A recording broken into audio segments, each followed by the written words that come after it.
அது positive negative எல்லாத்துலயுமே நின்றுருக்காரு. என்ன போன சீசன் வந்துட்டு நெகட்டிவ் பேர் இருந்தாலுமே வந்து இல்ல நீ பயங்கர பாசிட்டிவ் அப்படின்னு எனக்கு வந்து சப்போர்ட் கொடுத்த ஒரு பர்சன். இது வரைக்கும் இந்த மாதிரி எனக்கு சொன்னதே இல்லை. அண்ட்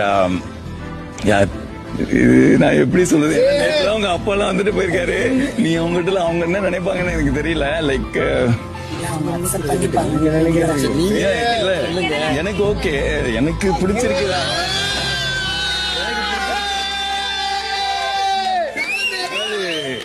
என்ன எப்படி சொல்றது, இந்த கேசினோல ஜாக்பாட் அடிச்சோன்னு என்னன்னே புரியாது தெரியுமா. இந்த பிக் பாஸ் வீட்டுக்குள்ள வரும்போது நான் அப்படிதான் நினைச்சேன். 5 வருஷம் கனவு வந்தோடனே நான் பயமா ஒரு என்ஜாய் பண்ண நினைச்ச ஒரு மொமெண்ட் மாதிரி எனக்கு இப்போ மறுபடியும் ஃபீல் ஆகுது இந்த செகண்ட் டைம்ல. அண்ட் இருந்தாலும் லைக் நான் என்ன சொல்றேன்னா, இன்னும் லைக் நீ ஃபினாலே கிட்ட வந்துட்ட, இன்னும் 23 days இருக்கு. ஸோ இதுல கான்சென்ட்ரேட் பண்ண, டைவர்ட் பண்ண.